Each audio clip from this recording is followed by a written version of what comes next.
몇 년 전에 제가 교회에 출근했는데 제 이름으로 큰 박스에 뭐가 잔뜩 담긴 소포 하나가 와 있었습니다. 저는 주문한 일이 없어서 발송인을 확인했더니 경주 김씨 무슨 협회 이렇게 적혀 있었습니다. 도대체 이게 뭐지 생각하고는 소포를 열어보니까 엄청나게 두꺼운 책이 들어 있었습니다. 책장을 열어보니까 잘 알지 못하는 사람도 금방 경주 김씨에 관한 족보라는 것을 알 수 있었고, 족보값으로 수십만 원을 보내달라고 청구서가 동봉이 되어 있었습니다. 그래서 발송인에게 전화를 드려서 제가 주문하지도 않았는데 왜 이런 것을 보내주셨습니까? 그렇게 여쭈었더니 발송인께서 경주 김씨시잖아요. 네, 제가 경주 김씨인데요. 이 족보에는 경주 김씨 왕가의 족보를 잘 정리해 놓았습니다. 소장하면 자부심을 크게 느끼실 수 있고 자녀들에게도 갑오로 물려줄 수 있으니까 이번 기회에 꼭 구입하시라고 보내드렸습니다. 이렇게 말씀을 하십니다. 한참 이야기를 드린 후에 제가 결론적으로 이렇게 말씀드렸습니다. 죄송하지만 저는 세상의 족보를 귀하게 여기는 사람이 아닙니다. 필요 없으니 돌려보내드리겠습니다.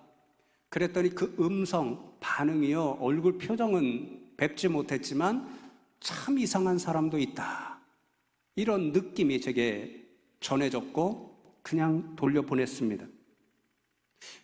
요즘의 젊은이들은 덜한 것 같은데 우리나라 사람들이 이렇게 가문과 족보를 아주 중요하게 생각합니다. 그래서 이번에 말씀을 준비하다가 우연히 자료를 찾아보니까요, 족보의 역사, 이것을 기록한 사전 자료가 아주 매우 길게 기록이 되어서 빠른 속도로 읽어보았습니다. 그런데 우리 민족이 족보, 가문을 이렇게 중요하게 생각하니까 그 자료에 보니까요, 족보 때문에 조금 이상한 일이 역사적으로 고려시대 때도 조선시대 때도 최근에 독립운동 가문, 그것을 결정하는데도 굉장히 이상한 일이 발생했다고 합니다. 족보를 위조하는 일이 종종 생긴 거죠. 그래서 그런 분들은 없으시겠지만요, 다 진짜 찐 왕족이시겠지만 우리나라에 가장 많은 성씨, 특별히 본관이 4개가 있습니다. 다 아시죠? 김해 김씨, 밀양 박씨, 전주 이씨, 경주 김씨, 순서대로입니다. 그런데 그 족보 역사를 적어 놓은 글을 보니까요, 왜 이렇게 이 4 성씨 본관이 제일 많을까? 왜일까요? 공통적으로 왕가의 족보이기 때문에 그렇습니다. 김해 김씨는 가야국 왕이었던 김수로, 밀양박 씨는 신라왕이라고 알려진 박혁거세, 전주이 씨는 조선왕 이성계, 그리고 경주 김씨는 신라의 왕 김알지의 후손입니다. 그래서 민족이 오랜 역사를 살고 또 전쟁을 많이 경험했잖아요. 그러니까 때때로 족보를 분실하거나 또는 죄송한 표현이지만 양반이나 왕족이 아니어서 족보가 본래 없는 집안들이 있었습니다.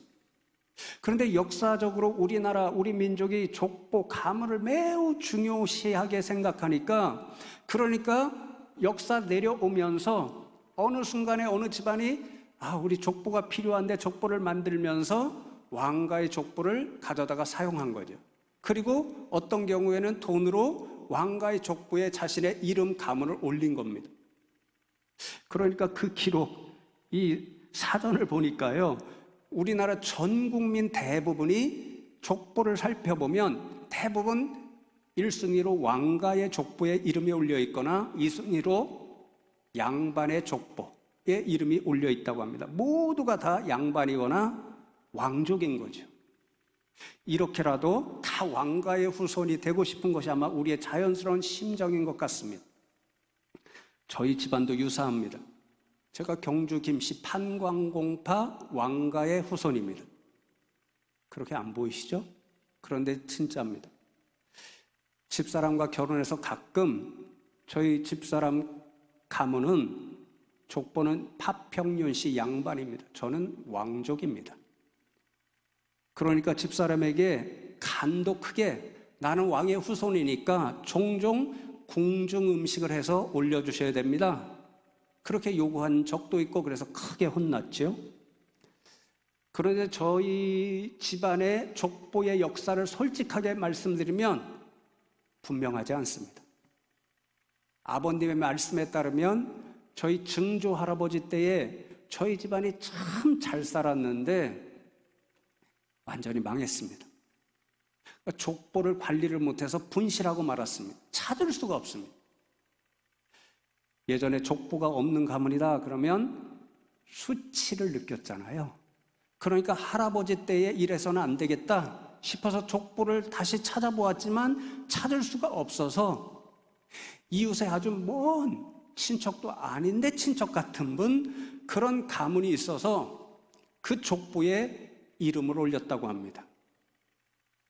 근데 그 집이 경주 김씨 판광공파에 속하는 가문이고 그래서 저희도 경주 김씨 판광공파 족보를 가지게 되었습니다. 아버님 이름하고 저희 네 자녀의 이름만이 적혀 있고 세상 족보는 관심이 없는 집안이라서 지금 저희 다음 세대는 이름이 하나도 안 올려 있고 족보가 있는지도 모릅니다. 그래서요, 제가 어린 시절에 이 족보 때문에 열등감을 느낀 때가 있었습니다.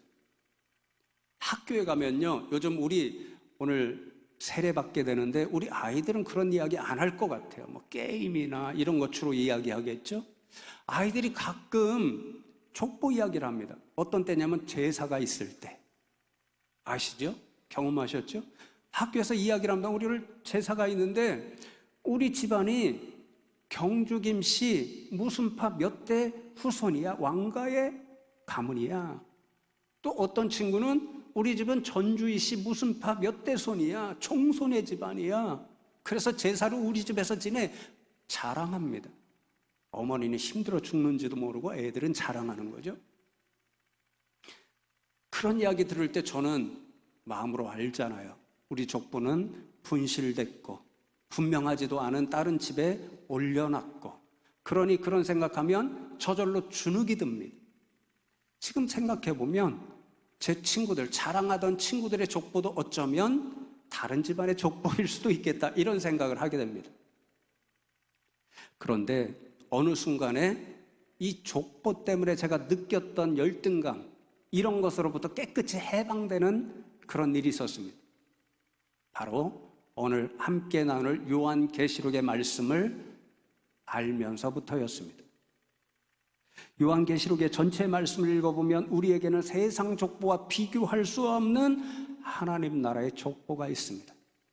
세상 사람들은 다 왕가의 자손이 되고 싶어서 족보를 심지어 위조하고 난리지만 우리는 그렇게 할 필요가 전혀 없습니다. 하나님 나라의 족보에 이름이 올라가잖아요. 그러면 우리는 자동적으로 만왕의 왕 대신 하나님의 가문의 이름이 기록되어 영원토록 유지됩니다. 그래서 이 사실을 생각하면 세상에서 우리 족보는 이래, 우리 가문이 이렇게 위대해 자랑하는 사람들 아무리 자랑할지라도 그 음성 듣고 결단코 주눅들 필요가 하나도 없는 거죠. 오늘 우리가 함께 읽은 요한계시록 22장 5절의 말씀이 이 사실을 우리에게 분명히 약속해주는 성경 말씀 가운데 한 구절입니다. 다시 한번 읽어드립니다. 다시 밤이 없겠고 둥불과 햇빛이 쓸데없으리니 이는 주 하나님이 그들에게 빛이심이라 그들이 세세토록 왕노릇하리로다. 그렇게 말씀하죠. 오늘 본문의 앞장 21장 말씀을 보면 1절로부터 우리가 잘 아는 새 예루살렘에 대한 계시의 말씀을 기록하고 있고 그 마지막 결론의 말씀이 22장 5절 말씀입니다. 새 예루살렘은 우리가 이 다음에 영원히 들어가서 살, 하나님을 찬양하며 영원히 살 하나님 나라를 상징적으로 보여주는 장소입니다. 그런데 말씀에 따르면 그 새로 예루살렘, 영원한 하나님 나라에서 우리가 어떤 인생들로 살아가게 되냐면요, 그들이 세세토록 왕노릇 하리로다. 그들은 저와 여러분 같이 예수님을 믿고 구원받아 하나님의 자녀들이 된 사람들입니다.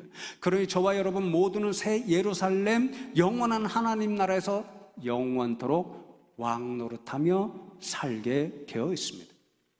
왜냐하면 지난주에도 말씀을 나눴죠. 우리를 자신의 자녀로 삼고 상속자로 삼아서 우리로 하여금 아빠, 아버지라 부르게 하신 하나님께서 이 하나님 나라의 왕으로서 영원히 통치하시고 우리를 상속자로서 자신의 왕권을 이어받을 왕자, 공주로 삼아 주시기 때문에 그렇습니다. 그러니 저와 여러분은 세상 그 어떤 나라, 어떤 가문과도 비교할 수 없는 하나님 나라의 왕의 가문에 속하여 있는 그런 사람들인 줄로 믿습니다. 이 요한계시록은 신약에 있는 유일한 예언서의 말씀이잖아요. 요한계시록을 기록한 사도 요한의 시대 초대교회는요, 로마 제국, 특별히 도미티안 황제, 네로 황제, 이런 황제 시대에 너무도 심각하게 박해를 받고 있었습니다. 황제 숭배를 하지 않고 예수님을 믿는다는 단 한 가지 이유 때문에 체포되면 끓는 기름가마에 사자굴에 던져졌고 예수님처럼 십자가에 못 박혀 순교해야 했습니다. 교회의 전승에 따르면 사도 요한도 체포당해서 끓는 기름가마에 던져졌는데 마치 다니엘과 세 친구처럼 하나님께서 보호하셔서 털끝 하나 상하지 않았습니다. 깜짝 놀란 로마 황제가 사도 요한을 반모섬으로 유배시켰습니다. 오늘 자연인 이런 곳에 나오는 아름다운 그런 섬이 아닙니다. 죽을 때까지 험한 노동을 하며 살아야 하는 그런 호된 장소였습니다. 교회의 지도자들도 이렇게 한둘씩 잡혀서 유배당하거나 십자가형으로 순교를 당하고, 또 교회 성도님들도 수없이 붙잡혀가서 순교를 당하고, 남아있는 분들은 매일 카타콤베 동굴 속에서 숨어 지내고, 끝없는 이런 순교와 박해의 일들이 끝이 보이지 않는 그러한 터널을 지나는 것처럼 느껴졌습니다. 그러니 성도님들이 하루하루 지쳐갑니다. 희망이 보이지를 않습니다. 그런 상황 가운데서 어떤 성도님들은 너무도 안타깝게도 예수님을 거부하며 배교하는 일까지 생깁니다. 세상의 악한 권세 잡은 사람들에 의해서 교회가 무너지고 주님의 몸된 교회가 세상에서 사라질 수도 있다라고 하는 그런 염려가 팽배하던 시기였습니다. 그때 예수님께서 반모섬에 있는 사도 요한에게 나타나셨습니다.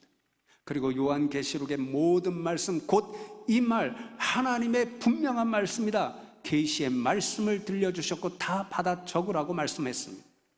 너무도 상징적인 표현이 많아서 해석하기 어렵지만 읽어보면 그 메시지는 분명합니다. 우리에게, 또 초대교회 성도들에게 분명히 하나님 나라가 완성될 것이고 승리자가 될 것이라고 하는 희망의 메시지였습니다. 그래서 요한계시록을 읽어보면 중간에 제일 중요한 부분에는 영적 전쟁의 일, 특별히 세상 마지막 때에 어떤 영적 전쟁이 있을 것이고 어떻게 그 결과가 나타날 것인가, 그것을 우리에게 분명하게 보여주십니다. 그 핵심적인 부분이 17장부터 이어지지요. 큰 음녀 바벨론이라는 존재가 나타납니다. 바벨론은 지금 교회를 박해하고 성도님을 박해하고 있는 로마 제국을 가리킵니다. 그리고 12장 말씀에 보면 용이라는 존재가 등장합니다. 계시록 말씀에 그 용이 어떤 존재인지를 분명히 기록합니다. 사탄 마귀입니다. 하나님을 대적하는 사탄 마귀, 악한 권세의 주인인 사탄 마귀, 그가 능력을 주어서, 악한 권세를 주어서 큰 음녀 바벨론, 로마 제국과 같은 세상의 악한 권세를 잡은 교회와 성도들을 미워하는 그런 사람들이 교회와 어린 양 대신 예수 그리스도에 대적하여서 영적 전쟁이 일어납니다. 그 결과가 어떻게 될까요? 말할 필요도 없죠. 예수님이 승리하십니다. 그래서 계시록 17장 14절 말씀에 보면 그들이 사탄 마귀의 부하인 바벨론, 로마 권력자들, 황제를 일으킵니다. 그들이 어린 양, 예수 그리스도와 더불어 싸우려니와 어린 양은 만주의 주시여 만왕의 왕이심으로 그들을 이기실 터이요 또 그와 함께 있는 자들 곧 부르심을 받고 택하심을 받은 진실한 자들도 이기리로다. 주님의 말씀입니다. 여러분, 지금 성도님들이 보기에는 세상의 현실이 너무도 어렵습니다. 사탄 마귀의 종인 바벨론 로마 황제가 교회를 미워해서 박해합니다. 교회 지도자들과 성도님들을 붙잡아다가 다 십자가에 매달기도 하고 끓는 기름 감아 사자굴에 집어넣습니다. 희망이 보이지 않는 것 같습니다. 날마다 그래서 지쳐갑니다. 배교자도 상견합니다. 그러나 분명히 예수님은 사도 요한의 입술을 통해서 말씀하십니다. 이것이 세상의 마지막 현실이 아니다. 겉으로 보이는 것이 세상의 진짜 현실이 아니라 영적 현실이 곧 임할 것이다. 세상의 진짜 주인은 로마 황제가 아니라 왕이신 예수 그리스도다. 예수께서 마침내 영적 전쟁에서 로마 황제를 물리치실 것이고 그의 주인인 사탄 마귀 심판하실 것이고 마지막 최후 승리를 주실 것이다. 그렇게 말씀하십니다. 그래서 어떤 세상의 현실이 드러나냐면요, 요한계시록 11장 15절 후반절에 세상 나라가 우리 주 하나님과 그의 그리스도의 나라가 되어 그가 하나님이 세세토록 왕노릇 하시리로다. 최후 승리의 날이 도래합니다. 그러면 이 세상이 완전히 하나님이 다스리시는 하나님의 나라, 예수 그리스도의 나라로 변할 것입니다. 그 나라를 왕 되신 하나님께서 영원토록 통치하시고 다스리실 것입니다. 그런데 감사하고 놀라운 것은 이 영원토록 통치하시는 권세, 하나님께만 있지 않다는 사실입니다.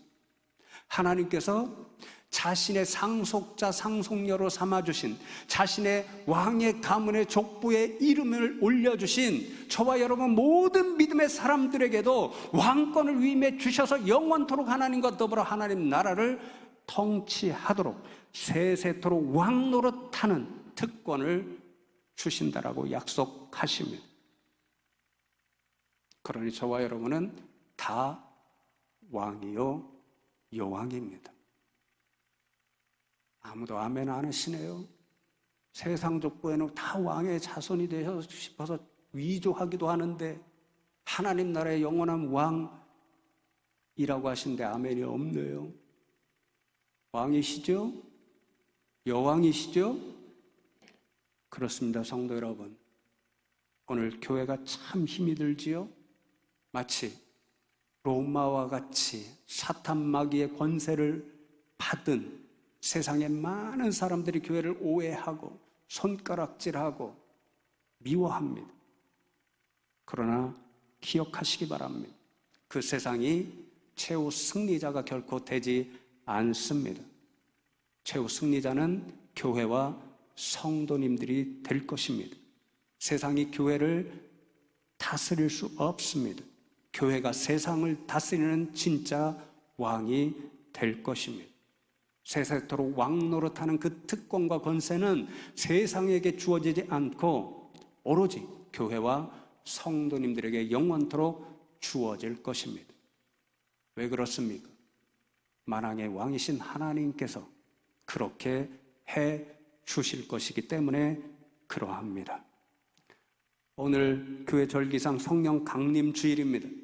처음으로 한번 그렇게 하면 좋겠습니다. 가슴에 손을 얹고 사모하면서 주님, 내게도 성령 충만함의 은혜를 주십시오. 권능을 받아 미워하는 세상 승리하며 살아가는 인생 되게 해 주십시오. 그렇게 소망하시기 바랍니다. 축복합니다. 여러분, 믿음으로 고백하고 소망하는 대로 하나님께서 우리 성도님들 한 분 한 분 가운데 성령 충만함의 은혜를 주시고 권능을 주셔서 날마다 세상에서 승리하시며 살아가는 복된 인생들 되기를 주님의 이름으로 축복합니다. 감사하게도 오늘 이 성령 강림 주일에 예쁜 아기 둘이 유아 세례를 받고 7명의 중고등부 아이들이 자기 스스로 믿음을 고백하며 입교를 하고 또 6명의 아이들이 예수를 믿고 하나님의 자녀가 되는 이 세례 예식에 동참하게 됩니다. 다음 세대가 어렵다고 하는 이 시대에 하나님께서 얼마나 우리 교회를 사랑하셔서 은혜를 주신 것인지 모릅니다. 감사할 뿐입니다. 그런데 오늘 성령 강림, 세례 예식, 왕이 되는 것, 왕의 족보에 우리의 이름이 올라가는 것, 기가 막힌 삼위일체의 조화이기 때문에 더 감사합니다. 여러분, 세례 예식의 의미가 무엇인가요? 이미 말씀드렸죠. 세례 문답집에 보면 예수님을 믿어 죄를 용서받고 하나님의 자녀가 된 표시로 받는 교회의 예식이다, 이렇게 적어 놓았습니다. 세례는 우리가 하나님의 자녀가 되었다는 것을 확증하는 예식입니다. 그러니 여러분, 오늘 말씀에 비추어 보면 세례는 어떤 일이 되냐면요, 왕이신 하나님의 족보에 우리의 이름이 거룩하게 기록되는 예식입니다. 하나님이 인쳐주시는 예식입니다. 왕의 가문에 들어가는 예식, 그래서 영원토록 세세토록 왕이 되는 그 일에 동참하는 놀라운 예식인 거지. 이렇게 세례 예식을 받잖아요. 지난주에 우리가 말씀을 통해서 확인했죠. 성경 말씀을 보면 세례 예식을 통해서 하나님의 자녀 상속자로 받아주시는 자신의 자녀들에게 하나님이 주시는 선물이 있습니다. 성령님이십니다. 성령 강림의 날인 오늘 마가의 다락방에 임하였던 그 성령 하나님을 세례 받을 때 하나님의 자녀들에게 주셔서 이 사람은 나의 자녀야, 나의 상속자 상속녀야, 나의 나라를 통치하는 왕과 여왕이야, 하나님이 확정하시고 인쳐 주십니다.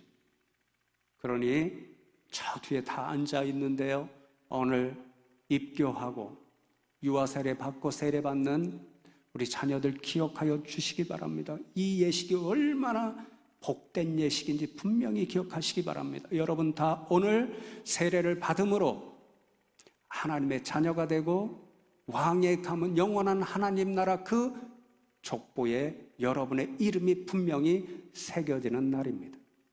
그리고 여러분 다 왕으로서 특권을 물려받는 그 날입니다. 그리고 하나님께서 성령님을 여러분에게 보내주셔서 일생 동안 여러분과 동행케 하시며 선한 길로만 인도하여 주실 것입니다. 여기에 계신 어르신들도 다 마찬가지죠. 이미 세례 예식을 통하여 여러분의 이름이 하나님 나라 왕의 족보에 분명하게 새겨져 있습니다. 하나님 나라 완성되면 여러분은 영원토록 예수님과 더불어 왕으로 특권을 누리게 될 것입니다. 지금도 여러분 가운데 성령님이 임재하셔서 날마다 동행하여 주실 것입니다. 그러니 당당하게 왕의 족보에 올려진 왕의 가문의 사람, 왕족으로 저 문 열고 세상으로 당당하게 나가시는 오늘 되시기를 주님의 이름으로 축복합니다.